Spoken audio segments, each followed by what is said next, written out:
ಪ್ರಧಾಮಾಣಿಕ್ಯ YouTube ಚಾನಲ್ಗೆ ಆತ್ಮೀಯವಾಗಿರ್ತಕ್ಕಂತಹ ಸ್ವಾಗತ. ಪ್ರಿಯ ವೀಕ್ಷಕರೇ, SBI ಅಂದರೆ ಸ್ಟೇಟ್ ಬ್ಯಾಂಕ್ ಆಫ್ ಇಂಡಿಯಾದಲ್ಲಿ 2000ಕ್ಕೂ ಹೆಚ್ಚು ಅಧಿಕ ಹುದ್ದೆಗಳನ್ನು ನೇಮಕಾತಿಗೋಸ್ಕರ ಆಹ್ವಾನವನ್ನು ಮಾಡಿದ್ದಾರೆ. ಅದಕ್ಕೆ ಸಂಬಂಧಿಸಿರ್ತಕ್ಕಂತಹ ಸಂಪೂರ್ಣ ನೋಟಿಫಿಕೇಶನ್ನ ವಿವರಗಳನ್ನು ನಾನು ಈ ಒಂದು ವಿಡಿಯೋದಲ್ಲಿ ನೀಡ್ತೀನಿ. ಅದಕ್ಕೂ ಮುಂಚೆ ಇನ್ನೂ ಕೂಡ ಈ ಚಾನಲ್ಗೆ ಸಬ್ಸ್ಕ್ರೈಬ್ ಮಾಡಿಲ್ಲ ಅಂದರೆ ಈ ಕೂಡಲೇ ಸಬ್ಸ್ಕ್ರೈಬ್ ಮಾಡಿ ಮತ್ತು ಬೆಲ್ ಬಟನ್ ಅನ್ನು ಪ್ರೆಸ್ ಮಾಡಿ. ಆತ್ಮೀಯ ವೀಕ್ಷಕರೇ, ಇದು state bank of India central recruitment and promotion department corporation centre Mumbai has published notification for the recruitment of probationary officer PO vacancies. Those candidates who are interested in the vacancy details and completed all eligibility criteria can read the notification and apply online ಅಂತ. ಅಂದರೆ ಯಾರಿಗೆ ಈ ಒಂದು probationary officer PO ಹುದ್ದೆಗಳನ್ನು ಹೊಂದುವುದಕ್ಕೆ ಆಸಕ್ತಿ ಇದೆಯೋ ಅವರು ಈ ಒಂದು ಅರ್ಜಿಯನ್ನು ಸಲ್ಲಿಸಬಹುದು ಅಂತಕ್ಕಂಥದ್ದು. ಅದು ಸಂಪೂರ್ಣವಾಗಿ ಇಂಗ್ಲಿಷ್ ಫಾರ್ಮೆಟಲ್ಲಿದೆ. ಅದನ್ನು ನಾನು ಕನ್ನಡದಲ್ಲಿ ಈ ಮೂಲಕ ನಾನು ತಿಳಿಸಿಕೊಡ್ತೀನಿ. ಫಸ್ಟ್ನೇದಾಗಿ ಅದರ ಒಂದು ಟೆಂಟೇಟಿವ್ ಡೇಟ್ಸ್ಗಳನ್ನು ನೋಡೋಣ.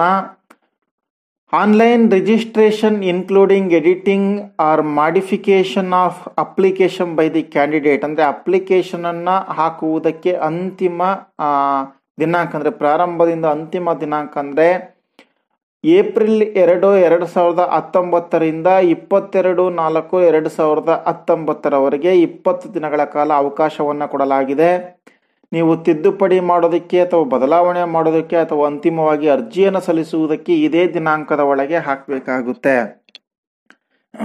ಅದಾದ ನಂತರ ಪೇಮೆಂಟ್ ಆಫ್ ಅಪ್ಲಿಕೇಶನ್ ಫೀಸ್ ಅಥವಾ ಇಂಟಿಮೇಷನ್ ಚಾರ್ಜಸ್ ಅಂತ ಅಂದರೆ ಏನು ಅಂತ ಮುಂದೆ ಹೇಳ್ತೀನಿ ನಿಮಗೆ. ಇದಕ್ಕೂ ಕೂಡ ಅದೇ ದಿನಾಂಕ ಅಂದರೆ 2/4/2019ರಿಂದ 22/4/2019 ಇರುತ್ತೆ. Download of call letters for online preliminary examination ಅಂದರೆ ಇದಕ್ಕೆ 3rd week of May 2019 onwards ಅಂತ ಇದೆ. ಅಂದರೆ ಇದನ್ನ ನಿಮ್ಮ ಒಂದು ಕಾಲ್ ಲೆಟರ್ ಪ್ರಿಲಿಮಿನರಿ ಎಕ್ಸಾಮ್ಗೋಸ್ಕರ ನೀವು ಕಾಲ್ ಲೆಟರನ್ನು ಡೌನ್ಲೋಡ್ ಮಾಡೋದಕ್ಕೆ May 3ನೇ ವಾರದಲ್ಲಿ ಬಿಡುವ ಸಾಧ್ಯತೆಗಳು ಇದ್ದಾವೆ. ಆನ್ಲೈನ್ ಪ್ರಿಲಿಮಿನರಿ ಎಕ್ಸಾಮಿನೇಷನ್ ಯಾವಾಗ ಆನ್ಲೈನಲ್ಲಿ ಕಂಡಕ್ಟ್ ಮಾಡ್ತಕ್ಕಂಥದ್ದು ಇವಾಗೆಲ್ಲ ಎಕ್ಸಾಮ್ಸನ್ನು. ಇದಕ್ಕೆ ಸಾಮಾನ್ಯವಾಗಿ 8, 9, 15 ಮತ್ತು 16 ಜೂನ್ 2019 ಅಂತ ಹೇಳಿದ್ದಾರೆ. ಇದು ಟೆಂಟೇಟಿವ್ ಡೇಟ್. ಆನ್ಲೈನ್ ಪ್ರಿಲಿಮಿನರಿ ಎಕ್ಸಾಮಿನೇಷನ್ನ ರಿಸಲ್ಟ್ ಯಾವಾಗ ಬಿಡ್ತಾರೆ ಅಂತಂದರೆ ಜುಲೈ 1ನೇ ವಾರದಲ್ಲಿ 2019 ಬಿಡ್ತಾರೆ.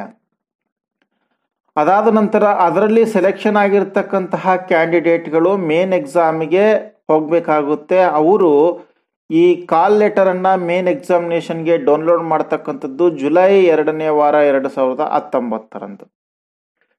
ನಂತರ ಆನ್ಲೈನ್ ಮೇನ್ ಎಕ್ಸಾಮನ್ನು ಯಾವಾಗ ಕಂಡಕ್ಟ್ ಮಾಡ್ತಾರೆ ಅಂತಂದರೆ 27/7/2019 ಕಂಡಕ್ಟ್ ಮಾಡ್ತಾರೆ ಅಂತ ಹೇಳಿದ್ದಾರೆ. ನಂತರ declarations of result of main examination ಅಂತಂದರೆ ಅದು ಆಗಸ್ಟ್ 3ನೇ ವಾರದಲ್ಲಿ ಮೇನ್ ಎಕ್ಸಾಮ್ನ ರಿಸಲ್ಟನ್ನು ಅನೌನ್ಸ್ ಮಾಡ್ತಾರೆ. ಅದಾದ ನಂತರ ನಿಮಗೆ ಮತ್ತೆ 3ನೇ ಟೆಸ್ಟ್ ಇರುತ್ತೆ. ಅದು ಒಟ್ಟು 3 ಟೈರ್ ಎಕ್ಸಾಮಿನೇಷನ್. ಇದು ಅದರ ಸಂಪೂರ್ಣ ವಿವರಗಳನ್ನು ಕೊಡ್ತೀನಿ ಇದೇ ವಿಡಿಯೋದಲ್ಲಿ. ಗ್ರೂಪ್ ಎಕ್ಸೈಸ್ ಆ್ಯಂಡ್ ಇಂಟರ್ವ್ಯೂ ಇರುತ್ತೆ. ಅದು ಅಂತಿಮ ಪರೀಕ್ಷೆಯಾಗಿರುತ್ತೆ. ಅದರ ಕಾಲ್ ಲೆಟರನ್ನು ನೀವು ಆಗಸ್ಟ್ 4ನೇ ವಾರದಲ್ಲಿ ಡೌನ್ಲೋಡ್ ಮಾಡ್ಕೋಬಹುದು. ಯಾರು ಮೇನ್ ಎಕ್ಸಾಮ್ನಲ್ಲಿ ಸೆಲೆಕ್ಷನ್ ಆಗಿ ಅವ್ರದ್ದು ಈ ಒಂದು ಇಂಟರ್ವ್ಯೂ ಪಟ್ಟಿಯಲ್ಲಿರುತ್ತೋ ಅವರು ಮಾತ್ರ. ಅದರ ಎಕ್ಸಾಮನ್ನು ಕಂಡಕ್ಟ್ ಮಾಡುವಂಥದ್ದು 2019 ಸೆಪ್ಟೆಂಬರ್ನಲ್ಲಿ. ಅದಾದ ನಂತರ ಫೈನಲ್ ರಿಸಲ್ಟ್ ಯಾವಾಗ ಬಿಡ್ತಾರೆ ಅಂತಂದರೆ ಅಕ್ಟೋಬರ್ 2ನೇ ವಾರದಲ್ಲಿ ಫೈನಲ್ ರಿಸಲ್ಟನ್ನು ಬಿಡಲಾಗುತ್ತೆ. ಸೊ ಹಾಗಾಗಿ ನೀವು ಕಂಪಲ್ಸರಿಯಾಗಿ ಈ ಡೇಟ್ಸ್ಗಳನ್ನು ನೆನಪಿಟ್ಕೋಬೇಕು ಮತ್ತು ಅದನ್ನು ಪದೇ ಪದೇ ಆನ್ಲೈನ್ ಅಥವಾ ವೆಬ್ಸೈಟನ್ನು ಚೆಕ್ ಮಾಡ್ತಾ ಇರಬೇಕಾಗುತ್ತೆ. ಇದು ಟೆಂಟೇಟಿವ್ ಡೇಟ್ಸ್. ಇನ್ನು ಹಲವಾರು ಮಾಹಿತಿಗಳಿದ್ದಾವೆ. ಇದು ಪೋಸ್ಟಿಂಗ್ಸನ್ನು ಬರೋದಾದ್ರೆ ನಾವು ಫಸ್ಟು ವೇಕೆನ್ಸಿ ಲಿಸ್ಟನ್ನು ನೋಡೋದಾದರೆ ಒಟ್ಟು 2,000 ಹುದ್ದೆಗಳು ಅಂತ ಹೇಳಿದ್ವಿ. ಆ 2,000 ಹುದ್ದೆಗಳಲ್ಲಿ ಶೆಡ್ಯೂಲ್ ಕಾಸ್ಟ್ಗೆ 300 ಪೋಸ್ಟ್ ಇದೆ.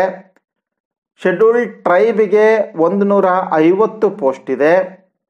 OBC ಅವರಿಗೆ 540 ಪೋಸ್ಟ್ ಇದೆ.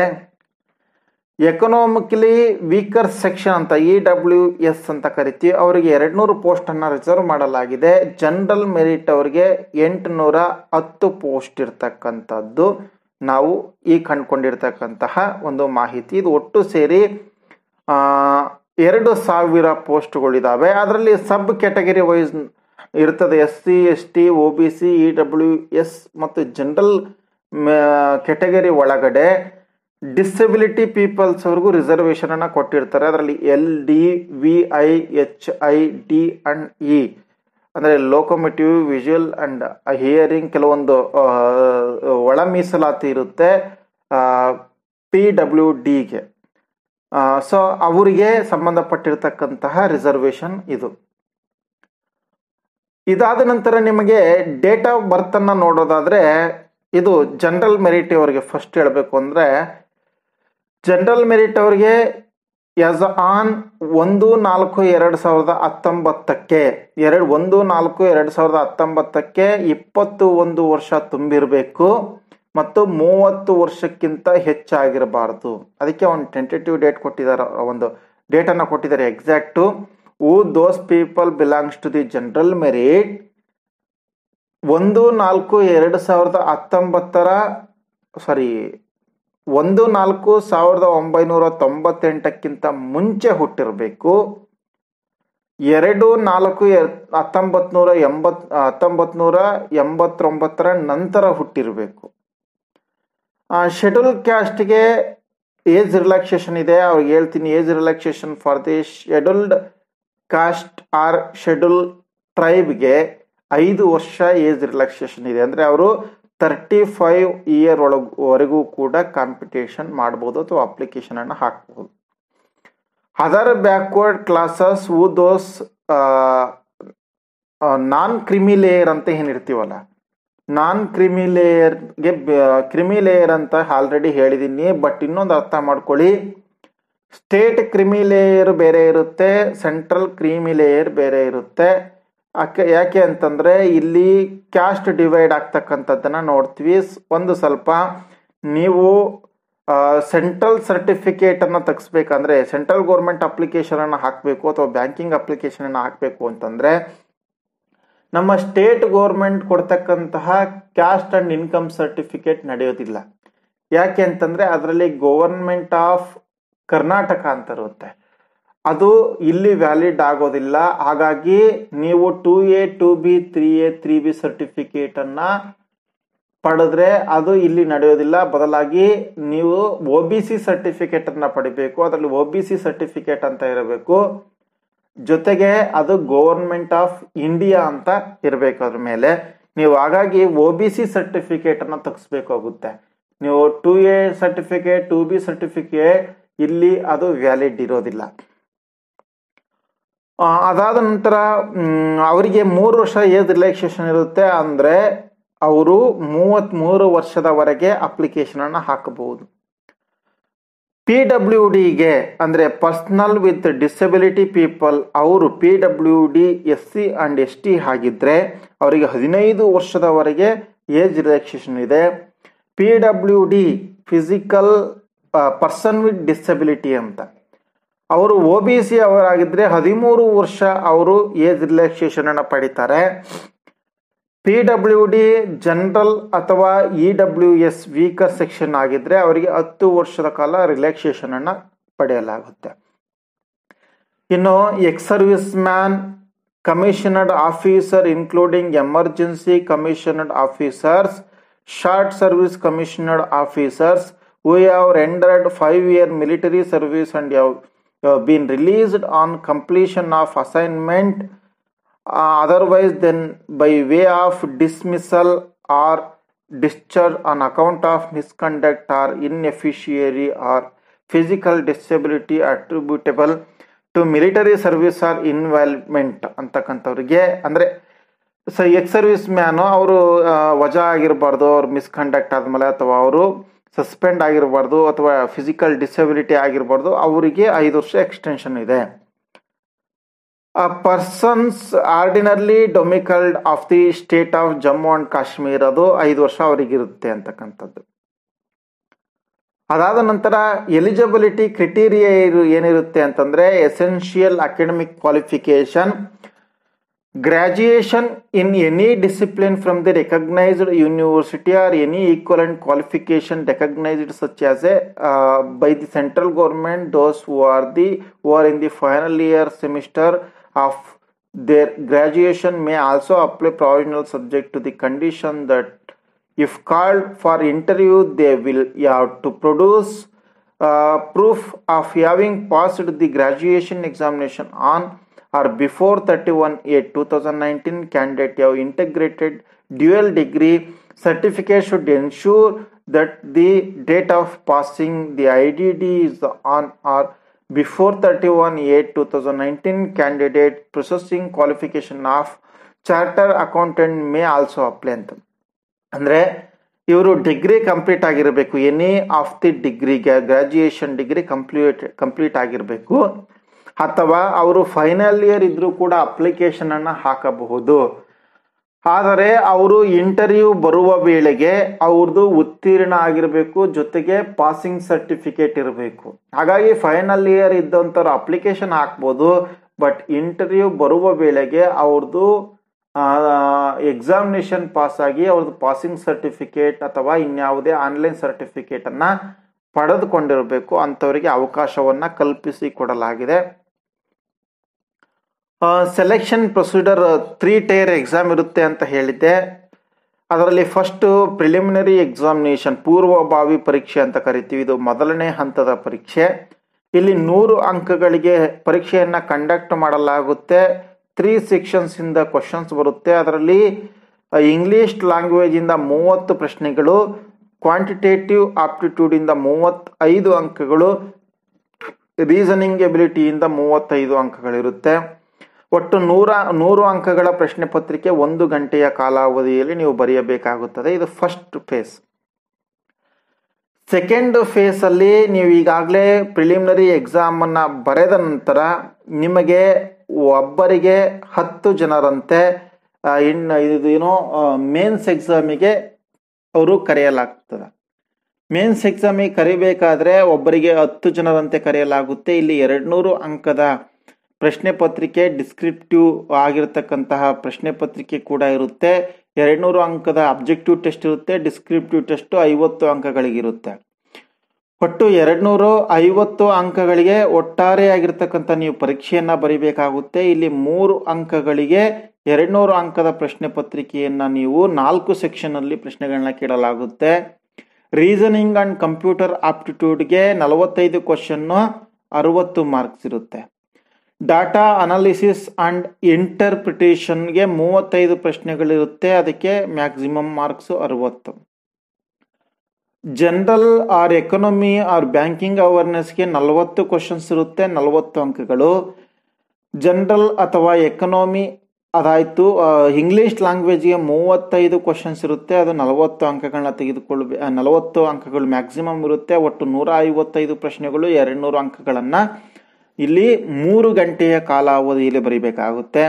ಡಿಸ್ಕ್ರಿಪ್ಟಿವ್ ಟೆಸ್ಟ್ನಲ್ಲಿ 30 ನಿಮಿಷದ ಒಂದು ಕಾಲಾವಧಿಯಲ್ಲಿ 2 ಪ್ರಶ್ನೆಗಳನ್ನು ಕೊಡ್ತಾರೆ. ನೀವು ಆ 2 ಪ್ರಶ್ನೆಗಳಿಗೆ ಇಂಗ್ಲೀಷ್ ಲ್ಯಾಂಗ್ವೇಜಲ್ಲಿ ಡಿಸ್ಕ್ರಿಪ್ಟಿವ್ ಆಗಿ ಬರೀಬೋದು. ಅದು ಲೆಟರ್ ರೈಟಿಂಗ್ ಇರ್ಬೋದು ಅಥವಾ ಎಸ್ಸೆ ಇರ್ಬೋದು. ಇದಾದ ನಂತರ ನೆಕ್ಸ್ಟು ಕ್ರೈಟೀರಿಯಾ ಮೇನ್ಸ್ ಎಕ್ಸಾಮನ್ನು ಸೆಲೆಕ್ಷನ್ ಆದ ನಂತರ ಒಬ್ಬರಿಗೆ 3 ಅಂದರೆ 2000 ಪೋಸ್ಟ್ ಇದ್ದರೆ ಒಟ್ಟು 6000 ಜನರನ್ನು group exercise and interview and 3rd phase ಎಕ್ಸಾಮಿನೇಷನ್ಗೆ ಕರೆಯಲಾಗುತ್ತೆ. ಅದರಲ್ಲಿ ಅವರು ಕೆಲವೊಂದು ಕ್ವಶನ್ಸನ್ನು ಮಾಡ್ಬೋದು ಅಥವಾ ಎಕ್ಸಸೈಸನ್ನು ಮಾಡಿಸ್ಬೋದು. ಕೆಲವೊಂದು ಅವರಿಗೆ ಕ್ರಿಟೀರಿಯಾ ಏನಿರುತ್ತಲ್ಲ, ಮಾನದಂಡಗಳ ಪ್ರಕಾರ ಅವರು ಈ ಇಂಟರ್ವ್ಯೂವನ್ನು ಕಂಡಕ್ಟ್ ಮಾಡಬಹುದು. ಹೀಗೆ ಕಂಡಕ್ಟ್ ಮಾಡಿದ ನಂತರ ಅಂತಿಮವಾಗಿ ಅವರು ಅಂತಿಮ ಪಟ್ಟಿಯನ್ನು ಬಿಡ್ತಾರೆ. ಈ ಇಂಟರ್ವ್ಯೂ ಅಲ್ಲಿ 30 ಮಾರ್ಕ್ಸು ಮತ್ತು ಗ್ರೂಪ್ ಎಕ್ಸೈಸ್ಗೆ 20 ಮಾರ್ಕ್ಸು, ಒಟ್ಟು 50 ಅಂಕಗಳಿಗೆ ಈ 3rd ಫೇಸ್ ಎಕ್ಸಾಮಿನೇಷನ್ನ ಕಂಡಕ್ಟ್ ಮಾಡ್ತಕ್ಕಂಥದ್ದು. ಇನ್ನೊಂದು ಪ್ರಿಯ ಸ್ನೇಹಿತರೆ, ಈ ಆಬ್ಜೆಕ್ಟಿವ್ ಟೆಸ್ಟ್ ಏನಿದೆಯಲ್ಲ ಅದಕ್ಕೆ ನೆಗೆಟಿವ್ ಅಂಕಗಳಿರುತ್ತೆ. 4 ಅಂಕಗಳು ತಪ್ಪಾದರೆ 1 ಅಂಕಗಳನ್ನು ಡಿಡಕ್ಟ್ ಮಾಡಲಾಗುತ್ತೆ. ಇದು ಎಕ್ಸಾಮಿನೇಷನ್ಗೆ ಸಂಬಂಧಪಟ್ಟಿರತಕ್ಕಂತಹ ಮಾಹಿತಿಯಾಗಿರುತ್ತೆ. ಇನ್ನು ಬ್ಯಾಂಕಿಂಗ್ ಎಕ್ಸಾಮಲ್ಲಿ ಹೇಗಿದೆ ಅಂತಂದರೆ, ನೀವು ಕಂಟಿನ್ಯೂ ಆಗಿ ಅದನ್ನ ಬರೆಯೋದಕ್ಕೆ ಸಾಧ್ಯ ಇಲ್ಲ. ಯಾಕೆ ಅಂತಂದರೆ ಅಲ್ಲಿ ನಂಬರ್ ಆಫ್ ಚಾನ್ಸಸ್ಸನ್ನು ಕೊಡಲಾಗಿದೆ. ಜನರಲ್ ಅಥವಾ EWC ಎಕನಾಮಿಕಲಿ ವೀಕರ್ ಸೆಕ್ಷನ್ ಇರ್ತಕ್ಕಂಥವರಿಗೆ ಮ್ಯಾಕ್ಸಿಮಮ್ ಚಾನ್ಸಸ್ಸು 4 ಇರುತ್ತೆ. ಜನರಲ್ ಮತ್ತು EWS ಅಂದರೆ ಎಕನಾಮಿಕಲಿ ವೀಕರ್ ಸೆಕ್ಷನ್ ಏನಾದರೂ ಅವರು PWD ಪರ್ಸನ್ ವಿತ್ ಡಿಸಬಿಲಿಟಿ ಆಗಿದ್ರೆ ಅವ್ರ ಮ್ಯಾಕ್ಸಿಮಮ್ ಚಾನ್ಸಸ್ಸು 7 ಇರುತ್ತೆ. OBC ಅವರಾಗಿದ್ರೆ ಅದರ್ ಬ್ಯಾಕ್ವರ್ಡ್ ಕ್ಲಾಸಸ್ ಅಂತ ಕರಿತೀವಿ, ಅವರಿಗೆ 7 chances. If OBC belongs to the PWD those people get also 7 chances. SC ST ಅಥವಾ ಅವರೊಳಗೆ PWD ಇದ್ರೆ ST ಅವರಿಗೆಲ್ಲರಿಗೂ ಕೂಡ ಸಂಪೂರ್ಣವಾಗಿ no restriction. Those who are belongs to the SC or SC PWD or ST or ST PWD. PWD means person with disability. Those people get no restrictions. So ಇದು chances ಬಗ್ಗೆ ಹೇಳ್ತಕ್ಕಂಥದ್ದು. ಇದನ್ನ application ಹಾಕುವ ಬಗ್ಗೆ 2/4/2019 22/4/2019 ಈ ಅಪ್ಲಿಕೇಶನ್ ಅನ್ನು accept ಮಾಡಲಾಗುತ್ತೆ. ನೀವು ಅಪ್ಲಿಕೇಶನ್ ಅನ್ನ ಹಾಕಬೇಕು ಅಂತಂದ್ರೆ ಇದನ್ನ ಗೈಡ್ಲೈನ್ಸ್ ಅನ್ನ ಇನ್ನೊಂದ್ಸರಿ ಚೆನ್ನಾಗಿ ಓದ್ಕೊಳ್ಳಿ. ಇದಕ್ಕೆ candidate will required to register. ಅವರು ಫಸ್ಟ್ ರಿಜಿಸ್ಟರ್ ಮಾಡಬೇಕಾಗುತ್ತೆ.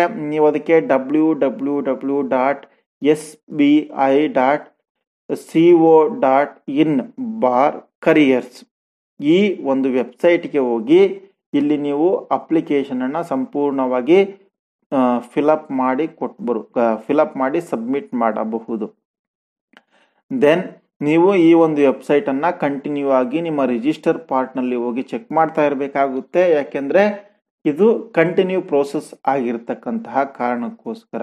ಸೊ ಈ ಮಾಹಿತಿ ನಿಮಗೆಲ್ಲ ಸಂಪೂರ್ಣವಾಗಿ ಅರ್ಥ ಆಗಿದೆ ಅಂತ ಭಾವಿಸ್ತಾ, ಇನ್ನು ಏನಾದರೂ ಇದರ ಬಗ್ಗೆ ಪ್ರಶ್ನೆಗಳು ಬೇಕು ಅಂತಂದ್ರೆ ನೀವು ಕೆಳಗಡೆ ಕಾಮೆಂಟ್ ಬಾಕ್ಸ್ ಅಲ್ಲಿ ಕಾಮೆಂಟ್ ಅನ್ನ ಮಾಡಿ ಅದಕ್ಕೆ ಉತ್ತರ ಕೊಡುವಂತಹ ಪ್ರಯತ್ನ